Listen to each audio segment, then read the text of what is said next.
Hello नमस्कार साथियों, example 91 में आप सभी का स्वागत है दोस्तों। चलिए आज हम लोग दोस्तों बीपीएससी का सेट नंबर 10 देखने वाले हैं। सेट नंबर 10 है दोस्तों। आप भाई बहनों से गुजारिश है कि आप लोग जो सेट नंबर 1 से लेकर 9 तक नहीं देखेंगे, जाइए प्लेलिस्ट में आप लोग 1 से 9 तक देखिए। चलिए हम लोग स्टार्ट करते हैं। क्वेश्चन नंबर 71 देखिए, नाहवा शोभा बंदरगाह कहाँ स्थित है दोस्तों? तो ये मुंबई में। कहाँ पे? मुंबई में दोस्तों।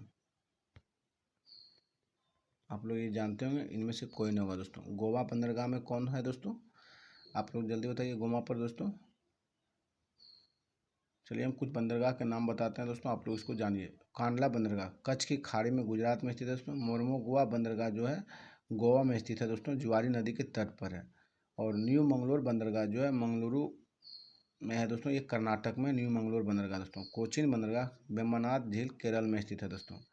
कोलकाता बंदरगाह पश्चिम बंगाल में दोस्तों। पारादीप बंदरगाह उड़ीसा में है, उड़ीसा के तट पर। विशाखापत्तनम बंदरगाह दोस्तों आंध्र प्रदेश में। एन्नौर बंदरगाह तमिलनाडु में है। और चेन्नई बंदरगाह भी तमिलनाडु में है दोस्तों। तूतीकोरिन बंदरगाह तमिलनाडु में है, मन्नार की खाड़ी पे है दोस्तों। पोर्ट ब्लेयर दोस्तों ये दक्षिण अंडमान में है दोस्तों। चलिए हम लोग आगे क्वेश्चन की ओर चलते हैं। 72 देखिए, जनसंख्या 2011 के अनुसार बिहार से संबंधित सही तथ्य को पहचाना। जनसंख्या की दृष्टि से भारत के राज्यों में अवरोही क्रम का तीसरा स्थान है। आपका ये सही है दोस्तों। जनसंख्या घनत्व की दृष्टि से राज्यों में अवरोही क्रम पर प्रथम स्थान में, ये भी सही है आपका। दशकीय जनसंख्या वृद्धि दर के आधार पर राज्यों में अवरोही क्रम तीसरा क्रम है दोस्तों। आपका ये भी सही है दोस्तों। तो आपका एक से अधिक इसमें आंसर होगा दोस्तों। चलिए हम लोग नेक्स्ट क्वेश्चन की ओर चलते हैं। क्वेश्चन नंबर नेक्स्ट देखिए 73 दोस्तों, किस कृषि उत्पाद को सफ़ेद सोना कहा जाता है दोस्तों? सफ़ेद सोना हम लोग किसे कहते हैं? तो दोस्तों कॉटन को किसे कहते हैं? कॉटन को दोस्तों सफ़ेद सोना कहते हैं। चलिए हम लोग आगे चलते हैं दोस्तों।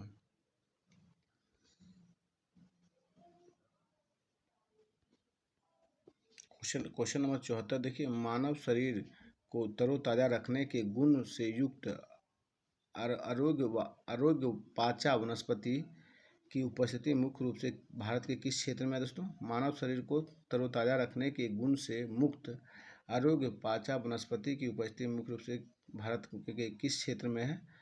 तो दोस्तों ये आपका कश्मीर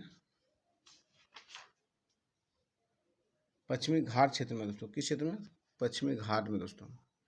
फिर से देखिए, मानव शरीर को तरोताज़ा रखने के गुण से युक्त आरोग्य पाचा वनस्पति की उपस्थिति मुख्य रूप से भारत के किस क्षेत्र में है? तो पश्चिमी घाट में दोस्तों।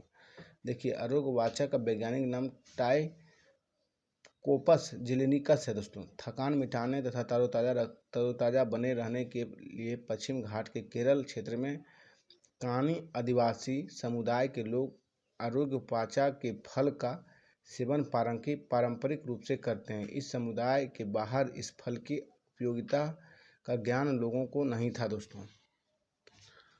चलिए हम लोग आगे चलते हैं। क्वेश्चन नंबर आप 75 देखिए दोस्तों, विशेषरिया आयरन एंड स्टील लिमिटेड किस राज्य में स्थित है दोस्तों? तो ये आपका कहाँ पे है दोस्तों? तो ये आपका हो जाएगा कर्नाटक में दोस्तों। विशेषरिया आयरन स्टील लिमिटेड कहाँ है? कर्नाटक में दोस्तों, कर्नाटक में। और इसकी स्थापना 1923 में की गई थी दोस्तों। कर्नाटक के शिमोगा जिला भद्रावती नामक स्थान पे है दोस्तों। शुरू में इस संयंत्र का नाम मैसूर आयरन वर्कर्स था दोस्तों। इसकी स्थापना मैसूर के राजा नलवाड़ी कृष्णराज वाडेयार ने अपने दीवान ए विशेषरिया के निर्देशन में कराया था। चलिए हम लोग आगे चलते हैं। नौकरिक तो आप लोग जानते हैं, नौकरिक जैव मंडल आरक्षित क्षेत्र आपका मेघालय में दोस्तों। कहाँ पे? मेघालय में। चलिए हम लोग नेक्स्ट क्वेश्चन की ओर। क्वेश्चन नंबर 77 देखते हैं दोस्तों। 77 में जरा, भारत में नलावान द्वीप इस द्वीप कहाँ स्थित है दोस्तों? तो ये नलावान द्वीप जो है दोस्तों, ये आपका कहाँ पे है? तो आप लोग जानते होंगे, ये चिल्का झील में है दोस्तों। नलावान द्वीप कहाँ पे? चिल्का झील में दोस्तों, चिल्का पे है। इसलिए इनमें से आपका कोई नहीं होगा दोस्तों। चलिए हम लोग आगे देखते हैं। चिल्का झील में उत्तरी सरकार तट उड़ीसा में अवस्थित है ये दोस्तों। और वन्यजीव संरक्षण अधिनियम के तहत 1972 में नलावान द्वीप को पक्षी अभयारण्य घोषित किया गया है दोस्तों। नलावान द्वीप मानसून के मौसम में बाढ़ के कारण गायब हो जाता है और मानसून के बाद फिर से दिखने लगता है दोस्तों। ये मालाबान झील का ये है दोस्तों। चलिए हम लोग 78 देखते हैं दोस्तों। भारत में सबसे पहले खनिज तेल का खनन किस राज्य में हुआ था? भारत में सबसे पहले खनिज तेल का खनन कार्य किस राज्य में हुआ था दोस्तों? तो ये आपका हुआ था असम में दोस्तों। कहाँ पे हुआ था? असम में। आप लोग जानते होंगे ये असम में हुआ था। अगर पूछ लिया जाए असम में हुआ, लेकिन कहाँ पे हुआ, तो माकुम में दोस्तों। एक गांव है माकुम, वहीं पे आपका हुआ था दोस्तों। चलिए हम लोग आगे देखते हैं। क्वेश्चन नंबर 79 देखिए, लोनार झील में संबंधित सही तत्व की पहचान करना। ये महाराष्ट्र में स्थित है। सही है दोस्तों। ये छालन झील भी है, यह उत्तराखंड में है दोस्तों। तो आपका इनमें से आपका एक होगा। तो पूछा यहाँ की लोनार झील से संबंधित सही तथ्य की पहचान करें। तो ये कैसा झील है? यह महाराष्ट्र में स्थित है दोस्तों, और यह एक क्रेटर झील है। कैसा है? क्रेटर झील है दोस्तों, महाराष्ट्र में स्थित है, और यह क्रेटर झील है दोस्तों। आपका ए सही होगा। चलिए हम लोग आगे चलते हैं दोस्तों। 80 देखते हैं। तुंगभद्रा निम्न में से किसकी सहायक नदी है? तुंगभद्रा दोस्तों आप लोग जानते हैं, तुंगभद्रा जो है कृष्णा की सहायक नदी है। किसकी है दोस्तों? तुंगभद्रा कृष्णा की सहायक नदी है दोस्तों। देखिए कृष्णा की अन्य सहायक नदियाँ भी आप लोग जानिए। कोयना है, घाटप्रभा, मालप्रभा, मूसी, भीमा, ये सब आपका कृष्णा की सहायक नदी है दोस्तों। कृष्णा नदी का उद्गम जो है महाराष्ट्र के पश्चिमी घाट महाबलेश्वर के पास से होता है दोस्तों। चलिए हम लोग गोदावरी के बारे में जानते हैं। गोदावरी नदी प्रायद्वीपीय भारत की सबसे बड़ी नदी है। 1465 किलोमीटर में फैली हुई है दोस्तों। प्रायद्वीप की भारत की सबसे बड़ी नदी गोदावरी। गोदावरी नदी महाराष्ट्र के नासिक जिले में त्र्यंबक नामक स्थान से निकलती है। और कावेरी नदी का उद्गम जो है कर्नाटक के कोडगु जिले में ब्रह्मगिरी पहाड़ियों से होता है। कावेरी नदी का उद्गम दोस्तों। प्रायद्वीप भारत में नदियों हिमालय नदियों की तरह सदनीरा नदी है दोस्तों। प्रायद्वीप नदियाँ में अपवाद भी है दोस्तों। कौन? कावेरी दोस्तों। चलिए हम लोग आगे चलते हैं। 81 देखिए, 81 में दिया गया है आपका कौन दर्रा अरुणाचल प्रदेश की लहासा से जोड़ता है दोस्तों? लहासा से जोड़ता है आपका बोमडिला दर्रा को दोस्तों। किसको जोड़ता है? बोमडिला को दोस्तों। देखिए बोमडिला दर्रा को पूर्वी हिमालय में स्थित है दोस्तों, ये भी आप लोग ध्यान रखिएगा। जोजिला दर्रा जो है दोस्तों श्रीनगर में जोजिला दर्रा दोस्तों, और ये कारगिल एवं लेह के बीच संपर्क बनाता है दोस्तों। जोजिला बृहद हिमालय के जास्कर श्रेणी में स्थित है दोस्तों। लेपुलेख दर्रा उत्तराखंड के कुमायूं श्रेणी में स्थित है, और लेपुलेख दर्रा कुमायूं क्षेत्र को तिब्बत से जोड़ता है। चलिए हम लोग आगे क्वेश्चन की ओर चलते हैं। चुम्बी घाटी, क्वेश्चन क्या है? चुम्बी घाटी किस राज्य में स्थित है दोस्तों? चुम्बी घाटी जो है आपका ये हो जाएगा सिक्किम राज्य में। कहाँ पे दोस्तों? चुम्बी घाटी जो है सिक्किम राज्य में स्थित है दोस्तों। चुम्बी घाटी भारत, चीन, भूटान के मिलन बिंदु पर स्थित है, अतः इसका सामरिक महत्व दोस्तों। डोकलाम क्षेत्र चुम्बी घाटी के अंतर्गत आता है। उत्तराखंड में प्रमुख घाटियाँ के नाम से दून घाटी, जोहर घाटी, माना घाटी, कुथी घाटी, फूलों की घाटी, नेलांग घाटी, सोर घाटी, धर्मा घाटी। शांत घाटी केरल राज्य में दोस्तों। शांत घाटी जैव विविधता के लिए प्रसिद्ध है दोस्तों। चलिए हम लोग नेक्स्ट क्वेश्चन की चलते हैं। सोलास वन की उपस्थिति इनमें से कहाँ होती है? तो सोलास वन दोस्तों आपका ये हो जाएगा प्रायद्वीपीय भारत में सोलास वन की उपस्थिति होती है। तो कहाँ पे दोस्तों? प्रायद्वीपीय भारत में। चलिए हम लोग आगे नेक्स्ट क्वेश्चन की ओर चलते हैं। क्वेश्चन नंबर आपका है 84 देखिए, किस वृक्ष को पारिस्थितिकी आतंकवादी की संज्ञा दी गई? किस वृक्ष को दोस्तों पारिस्थितिकी आतंकवादी की संज्ञा दिया गया? तो यूकेलिप्टस को दोस्तों। किसे दिया गया था? यूकेलिप्टस को साथियों। चलिए हम लोग नेक्स्ट क्वेश्चन की ओर चलते हैं। क्वेश्चन आपका 85 है, किस वनस्पति को जंगल की आग कहते हैं? तो आप लोग जानते हैं पलाश को दोस्तों। किसे कहते हैं? पलाश को जंगल की आग कहते हैं इसे दोस्तों। तो आपका इनमें से कोई नहीं होगा दोस्तों। चलिए हम लोग आगे नेक्स्ट क्वेश्चन की ओर चलते हैं।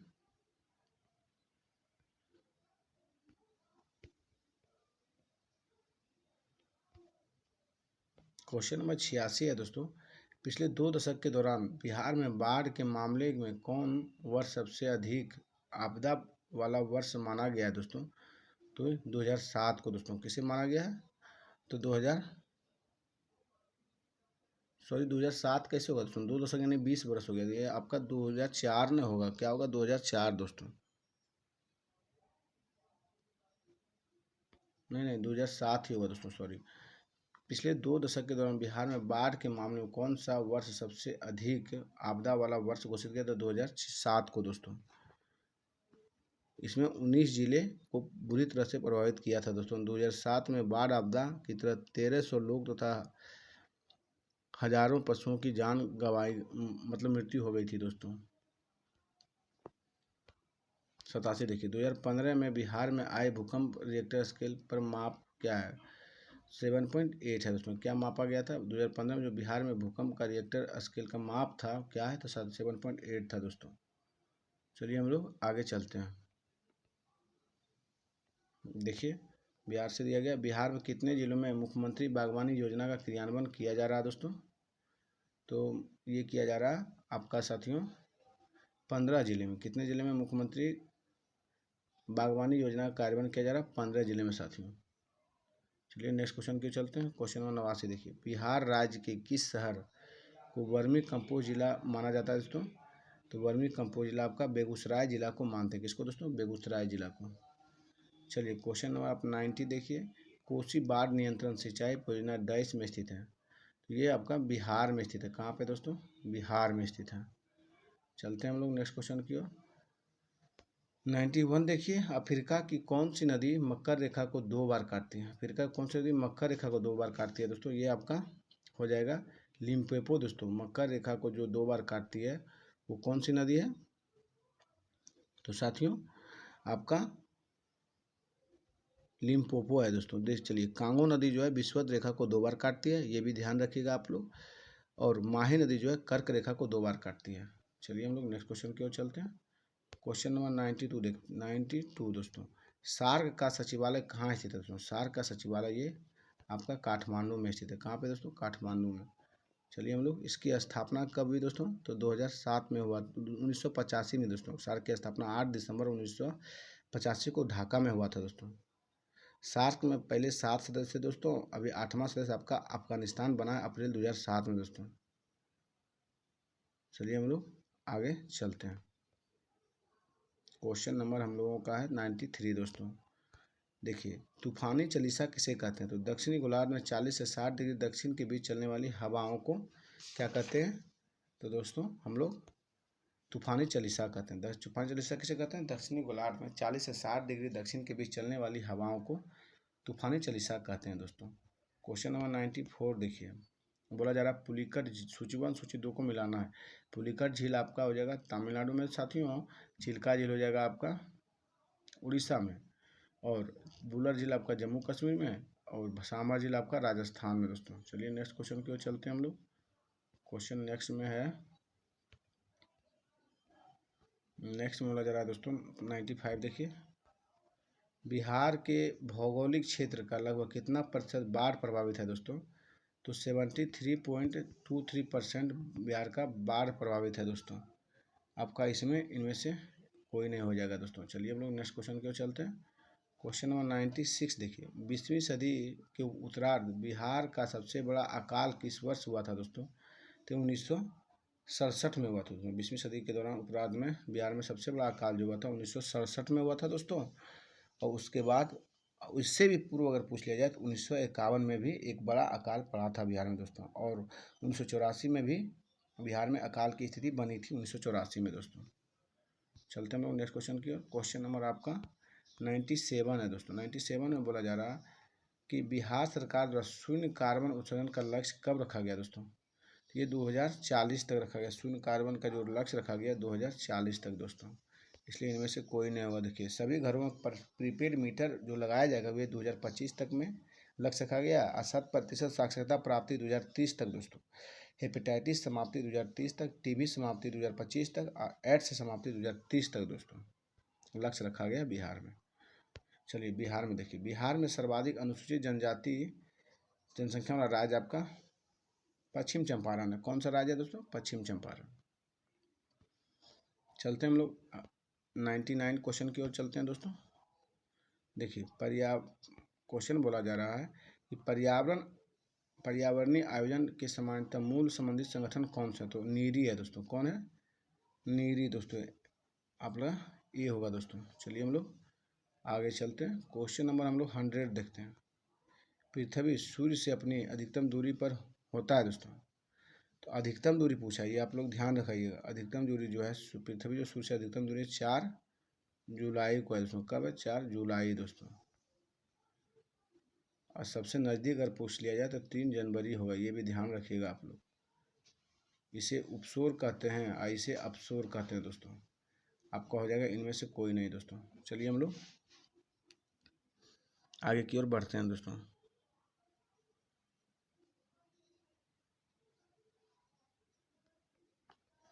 क्वेश्चन नंबर आपका 101 है दोस्तों। आपदा प्रबंधन के प्रमुख अंगों में कौन निम्नलिखित में से शामिल है दोस्तों? तो आपदा प्रबंधन में आपका पूर्व चेतावनी, प्रशिक्षण, आपदा के समय प्रबंध गतिविधियां, आपदा के बाद प्रबंध कार्य दोस्तों। आपका तीनों इसमें हो जाएगा दोस्तों, एक से अधिक दोस्तों। चलिए हम लोग नेक्स्ट क्वेश्चन की ओर चलते हैं। क्वेश्चन नंबर आप 102 देखिए। कौन प्राकृतिक आपदा नहीं है दोस्तों? प्राकृतिक आपदा आपका आतंकवाद नहीं है दोस्तों, ये मानव निर्भर है दोस्तों। 103 देखिए। बिहार में शुष्क पर्णपाती वन कौन सा क्षेत्र है? बिहार में शुष्क पर्णपाती वन दोस्तों, तो ये आपका जगह दक्षिण पठार का पश्चिमी क्षेत्र, तराई क्षेत्र, पूर्व मध्यवर्ती क्षेत्र दोस्तों। आपका इसमें ये हो जाएगा दोस्तों, दक्षिण पठारी का पश्चिमी क्षेत्र हो जाएगा दोस्तों। क्या होगा? तो बिहार में शुष्क पर्णपाती वन दोस्तों। फिर से देखिए, बिहार में शुष्क पर्णपाती वन कौन से हैं? तो दक्षिण पठार के पश्चिमी क्षेत्र है दोस्तों। चलिए नेक्स्ट क्वेश्चन की ओर चलते हैं। क्वेश्चन नंबर 104 देखिए। भारत के साथ बांग्लादेश की सीमा रेखा कितनी लंबी है दोस्तों? 4096 किलोमीटर। कितनी है दोस्तों? 4096 दोस्तों। चलिए हम लोग नेक्स्ट क्वेश्चन की ओर चलते हैं। काजीरंगा किस राज्य में स्थित है? काजीरंगा कहाँ पे है दोस्तों? ये आपका असम में दोस्तों। एक सिंह गैंडे के लिए प्रसिद्ध है दोस्तों। चलते हैं हम लोग नेक्स्ट क्वेश्चन की ओर दोस्तों। क्वेश्चन नंबर 101 है आपका 106 में। भारत में जैव विविधता के ताप स्थल हैं दोस्तों। तो जैव विविधता को जो ताप स्थल है, तो हिमालय के पूर्वी घाट हैं दोस्तों। उसके बाद देखिए, जैव विविधता के ताप स्थल, तो ये आपका ये नहीं होगा दोस्तों, हिमालय के पूर्वी घाट नहीं होगा, हिमालय के पश्चिमी घाट होगा दोस्तों जैव विविधता के ताप स्थल दोस्तों। कौन होगा? हिमालय के पश्चिमी घाट दोस्तों। देखिए, दुनिया में 1000 से अधिक प्रमुख परिक्षेत्र है दोस्तों। इसमें 200 सबसे समृद्ध और सबसे दुर्लभ और सबसे विशिष्ट प्राकृतिक क्षेत्र कहे जाते हैं। देखिए, भारत में विश्व में कुल 36 ताप स्थल हैं और चिन्हित है दोस्तों। और 4 भारत में जो कौन कौन है? पश्चिमी घाट है, हिमालय है और इंडो वर्मा क्षेत्र है और सुंदरलैंड है दोस्तों। ताप स्थल इंडिया में 4 ही है। कौन है? पश्चिमी घाट, हिमालय, इंडो वर्मा क्षेत्र और सुंदरलैंड दोस्तों। चलिए हम लोग नेक्स्ट क्वेश्चन की ओर चलते हैं। भारत में कुल वन विस्तार कितने प्रतिशत पर है दोस्तों? 24.62% दोस्तों। चलिए हम लोग नेक्स्ट क्वेश्चन की ओर चलते हैं। 108 देखिए। किस राज्य में अत्यधिक कुपोषण के कारण भारत का इथोपिया कहा जाता है दोस्तों? भारत को इथोपिया कहा जाता है, तो ये दोस्तों आपका हो जाएगा मध्य प्रदेश को दोस्तों। किसे कहते हैं? मध्य प्रदेश को।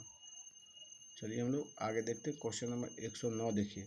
भारत भूवैज्ञानिक सर्वेक्षण की स्थापना कब किया था दोस्तों? तो 1851 में भूवैज्ञानिक सर्वेक्षण की स्थापना किया था दोस्तों। फिर से देखिए, भारतीय भूवैज्ञानिक सर्वेक्षण की स्थापना 1851 में किया था दोस्तों।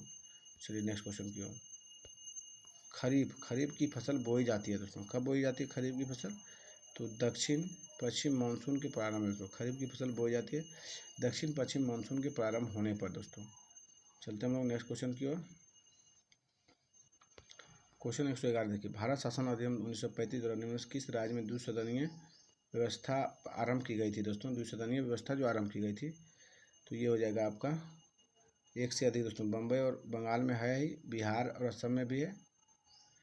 असम में तो नहीं है दोस्तों द्विसदनीय व्यवस्था का, लेकिन मद्रास और संयुक्त प्रांत यूपी जिसे बोलते हैं, यहाँ पे है दोस्तों आपका एक से अधिक होगा। देखिए 1935 में दोस्तों आपका सभी आ जाएगा, जो है ना, ये भी आ जाएगा दोस्तों, तीनों आपका आएगा, इसलिए एक से अधिक होगा दोस्तों। देखिए द्विसदनीय व्यवस्थापिका जो था ना उस समय 1935 में 6 राज्य में था। बॉम्बे था, बंगाल था, बिहार, असम, मद्रास और संयुक्त प्रांत दोस्तों, इसे यूपी कहते हैं। ये 1935 के दिन सभी था दोस्तों। चलिए हम लोग 112 देखते हैं। संविधान संशोधन अधिनियम राष्ट्रीय न्यायिक नियुक्ति आयोग से संबंधित है दोस्तों। 99वां संविधान संशोधन 2014 है दोस्तों। चलिए हम लोग नेक्स्ट क्वेश्चन की ओर चलते हैं।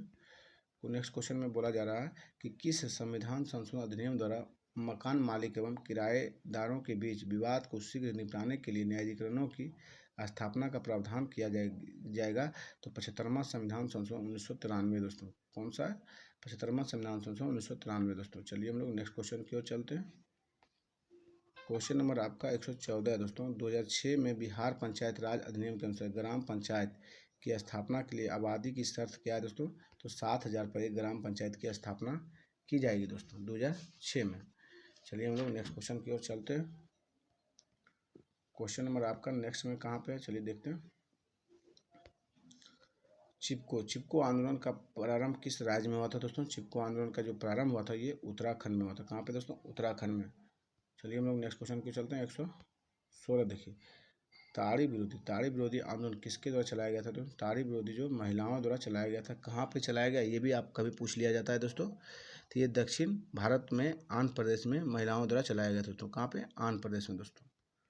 चलिए हम लोग नेक्स्ट क्वेश्चन की ओर चलते हैं। नर्मदा बचाओ आंदोलन की नर्मदा क्या है दोस्तों? नर्मदा एक नदी था। क्या था? नदी दोस्तों। चलिए हम लोग नेक्स्ट क्वेश्चन की ओर। क्वेश्चन 118 देखिए, बाल श्रमिक रोग संबंधी कानून किस तिथि को लागू किया गया था? तो दोस्तों ये 10 अक्टूबर 2006 को लागू किया था। 10 अक्टूबर 2006 को ये बाल श्रमिक कानून लागू किया गया था दोस्तों। चलिए हम लोग नेक्स्ट क्वेश्चन की ओर चलते हैं। 119 देखिए, निम्नलिखित में किस आधार पर आप भारत के निर्वाचन को लोकतांत्रिक कर सकते हैं दोस्तों? भारत के निर्वाचन को लोकतांत्रिक कर सकते हैं तो बिना भेदभाव के सभी को 18 वर्ष या उससे अधिक आयु के नागरिकों को मताधिकार के कारण, भारत में स्वतंत्र निर्वाचन आयोग के अभाव के कारण, विश्व में सबसे अधिक मतदाताओं के कारण। आपका सी सही होगा दोस्तों। कौन सा? सी दोस्तों। क्वेश्चन नंबर 120 देखिए, सर्वोच्च न्यायालय ने किस मुकदमे में यह बनाए रखा कि प्रस्तावना संविधान का भाग नहीं है दोस्तों? तो ये बेरीबारी मुकदमे में बनाए रखा 1960 में आया था दोस्तों। इसमें बोले थे कि प्रस्तावना जो संविधान का भाग नहीं है दोस्तों।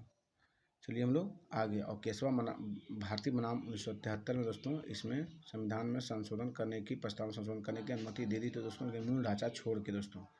चलिए हम लोग आगे चलते हैं। 121 देखिए, भारत में कब पहली बार राष्ट्रीय आपातकाल घोषित किया गया था? तो ये 1962 में भारत चीन के युद्ध में किया गया था दोस्तों। चलिए 122 देखते हैं। संयुक्त राष्ट्र संघ की मान्यता प्राप्त भाषाएं तो अंग्रेजी है, फ्रेंच है, चीनी है, रूसी है, अरबी है, स्पेनिश है। फिर से देखिए, अंग्रेजी है, फ्रेंच है, चीनी, रूसी, अरबी, स्पेनिश है दोस्तों। चलिए नेक्स्ट क्वेश्चन की ओर। क्वेश्चन नंबर 123 है, वर्ग रहित समाज की संकल्पना किसने की दोस्तों? ये वर्ग रहित समाज की संकल्पना आपका कार्ल मार्क्स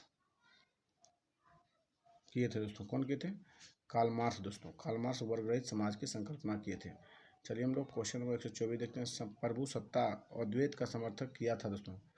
प्रभु सत्ता और द्वैत का समर्थन किया था तो कौन किए थे दोस्तों? ये किए थे जॉन ऑस्टिन। कौन किए थे दोस्तों? जॉन ऑस्टिन दोस्तों। जॉन ऑस्टिन किए थे दोस्तों, ये ध्यान रखिएगा आप लोग, इसलिए इनमें से कोई नहीं होगा दोस्तों। चलिए हम लोग नेक्स्ट क्वेश्चन की ओर चलते हैं। आपका क्वेश्चन नंबर 125 है, गलत बयान को चुनना है दोस्तों। लोकतंत्र में सामाजिक विभेद को राजनीति पर अवश्य प्रभाव पड़ता है। लोकतंत्र में सामाजिक विभेद पर राजनीति पर अवश्य प्रभाव पड़ता है।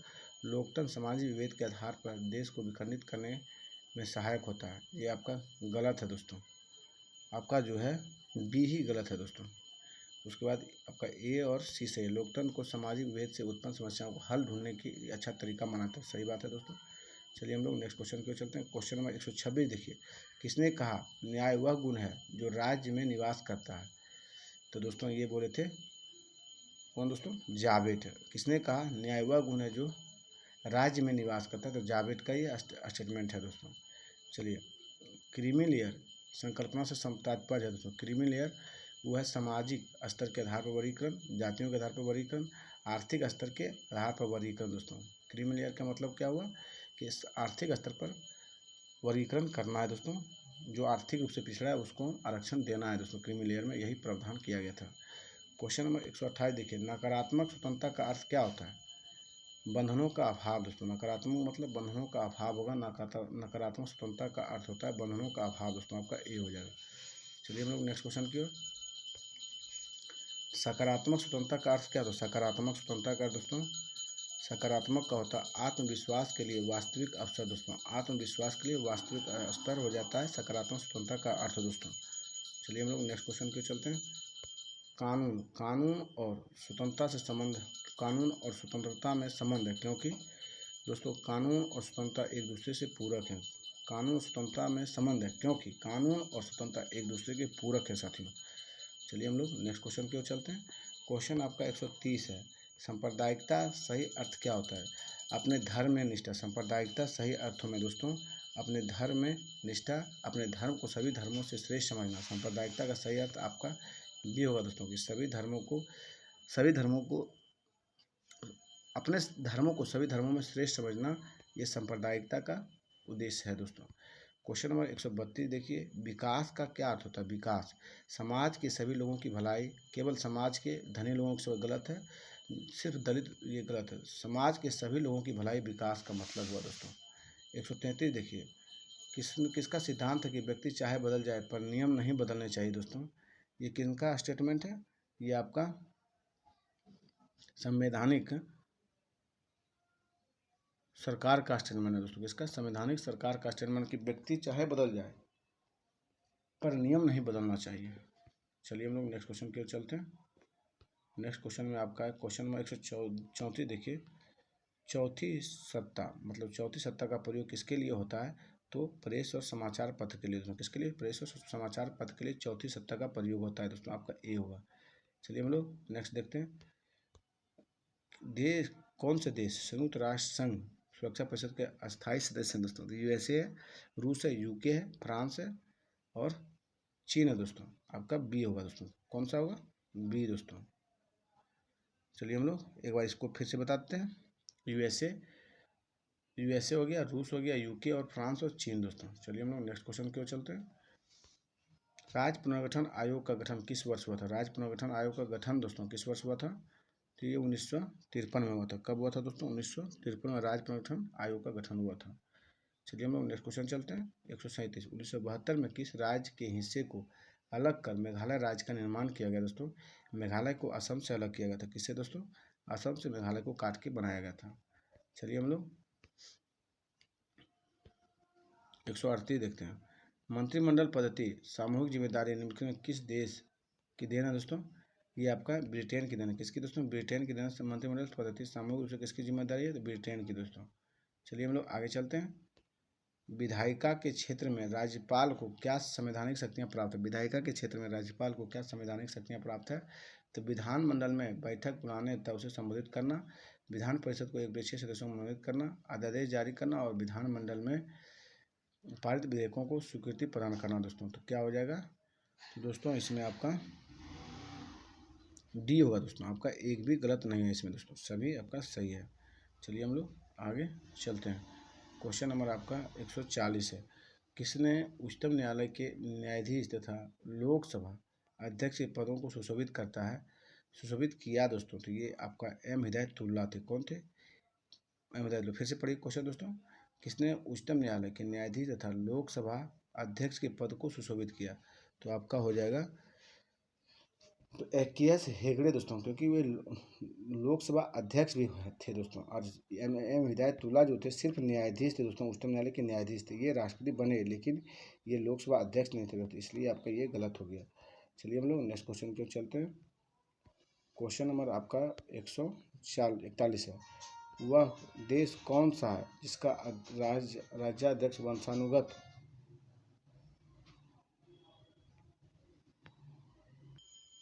चलिए हम लोग 141 देखते हैं दोस्तों। वह देश कौन सा है जिसका राज्याध्यक्ष वंशानुगत उत्तराधिकारी की विधि के अनुसार पद ग्रहण करता था? ये आपका जापान है दोस्तों। कौन सा है? जापान।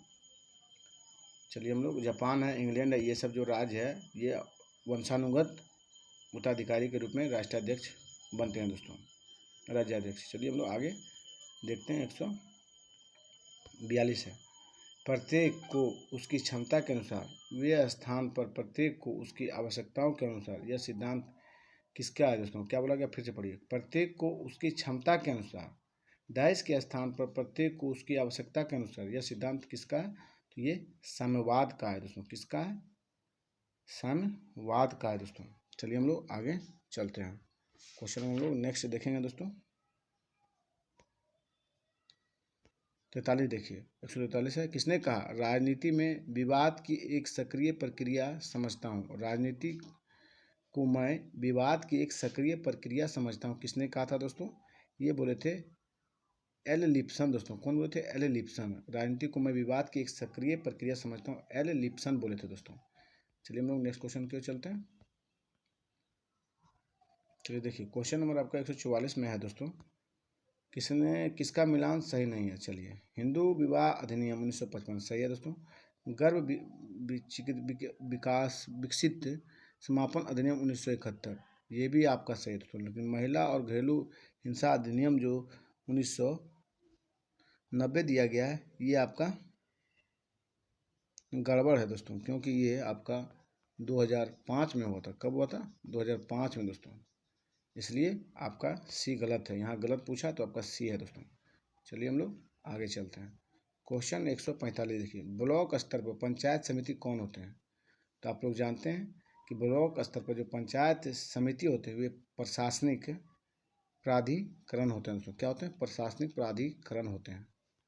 चलिए हम लोग नेक्स्ट क्वेश्चन देखते हैं, 146 कौन संवैधानिक प्राधिकार है दोस्तों? तो देखिए आपका हो जाएगा राज्य का निर्वाचन आयोग, राज्य वित्त आयोग और जिला पंचायत दोस्तों।